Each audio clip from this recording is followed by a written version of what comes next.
Did you know the biggest martial arts star in history was once told by Hollywood that he'd never be a leading man? This is the incredible story of Bruce Lee, a man who refused to be a sidekick and became a global icon. It all starts in the 1960s. Bruce Lee is in Hollywood trying to break through. He's got the skills, the charisma, the look, everything. He even creates a groundbreaking show concept called The Warrior, about a Chinese martial artist in the American Old West. He pitches it to Warner Bros., and they love the idea. But there's a catch. They tell him the American audience just isn't ready for an Asian lead actor. So, what do?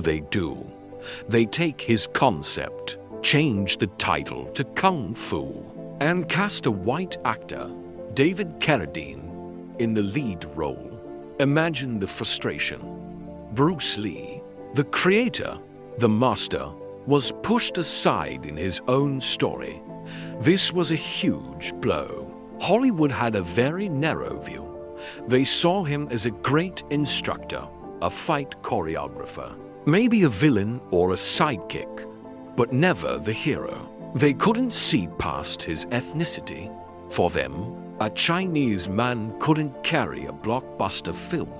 This rejection could have broken anyone. It could have been the end of his dream. But this wasn't just anyone.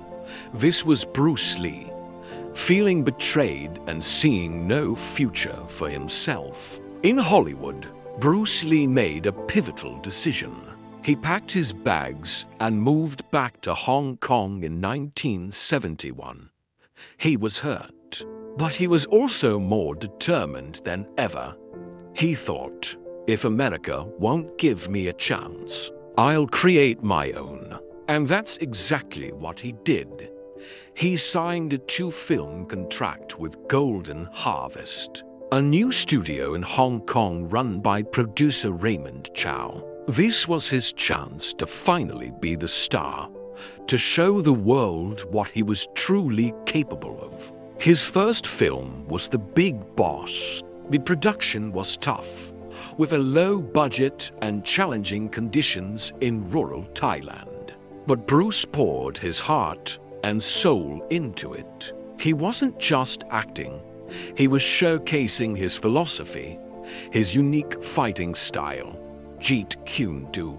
When The Big Boss premiered in Hong Kong, the reaction was electric.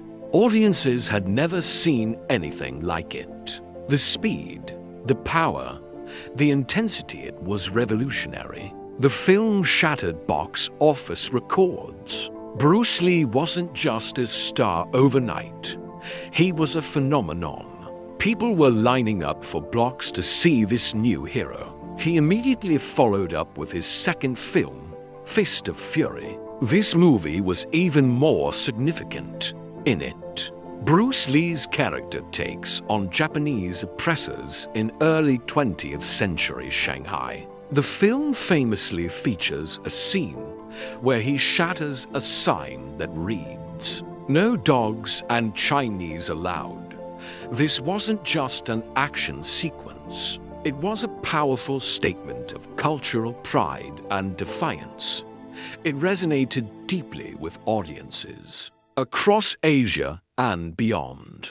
Fist of Fury broke the records set by The Big Boss, cementing Bruce Lee's status as the biggest star in Asia. He was no longer just an actor. He was a symbol of strength and resistance for Chinese people worldwide. Now, Bruce Lee was in complete control. For his third film, The Way of the Dragon, he took on everything. He wrote it, directed it, produced it, and starred in it. He even composed some of the music. This film was his total vision, and he made sure to bring a piece of the West to the East for a change. He flew in American karate champion Chuck Norris for the final showdown. The fight between Bruce Lee and Chuck Norris in the Roman Colosseum is now one of the most iconic fight scenes in cinema history. It was a symbolic moment, the Eastern Dragon defeating the Western champion. In the heart of the old empire, The Way of the Dragon was another massive success, breaking records yet again. By this point, Hollywood could no longer ignore him. The same executives who rejected him were now knocking on his door. Warner Bros., the very studio that took his idea for The Warrior, came to him with a proposal for a co-production. The result was Enter the Dragon. This was it. The big-budget, English-language film that would introduce Bruce Lee to the entire world. It was a fusion of a classic spy thriller with his revolutionary martial arts choreography. He wasn't just an actor in it. He was a creative force, ensuring the philosophy and authenticity of the martial arts were front and center. Tragically, Bruce Lee passed away suddenly in July 1973, just a month before Enter the Dragon was released in the United States. He never got to see the global explosion that his film would cause. Enter the Dragon was a monumental success worldwide. It made over $90 million on a tiny budget, and it turned Bruce Lee, posthumously, into a global superstar. He had finally conquered Hollywood, but on his own terms. The man they said couldn't be a leading man became one of the most recognizable faces on the planet. He didn't just break down doors, he kicked them off their hinges. He shattered stereotypes and paved the way for future generations of Asian actors in global cinema. He proved that true talent and unwavering determination cannot be contained by prejudice or narrow-mindedness.